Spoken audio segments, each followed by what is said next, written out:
When I met Paul some 2 decades ago, it was a very small organization. Paul had just a small group of pastors that he was pouring his heart into. He was discipling them. He was traveling all over the country to meet their needs. And now we see as he poured into them, as they went home to their villages and they poured into the people there and they started discipling them, the growth has been phenomenal. From such a small organization to each week multiple thousands of people are being fed because of that discipleship. From very small, and it just kept growing and growing and growing, and it continues to grow years later. Now, he knew that he was called to serve the people here in Belize. And so when you hear the stories that Paul shares of the diseases that he's got along the way, when you hear all these things, you think, well, why would somebody be dumb enough to continue to do these things? Why wouldn't you just quit and go back to the States and be done with it? And the reason is Paul doesn't quit.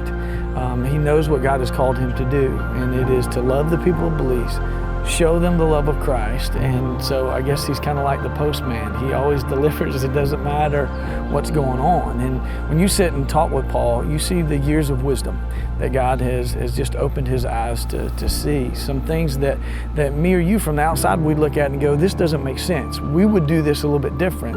But Paul has lived here. He has done it. He has been in the trenches.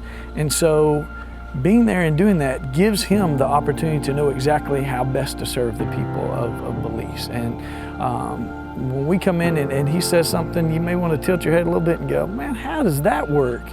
But after you do it and you see how effective it was, you're like, oh wow, I wouldn't have done that any other way. And that comes from the time that he's been here with the folks. When you have been here for generations of people. The early group of people that he started with, now they have kids and have grandkids, and he has loved them generationally. They see Dr. Paul as part of their family, and so it makes it so easy for him to do ministry with those folks. They trust him because he's been living alongside of them. And whereas lots of times a mission organization, the people that they're ministering to, they don't have that ongoing relationship.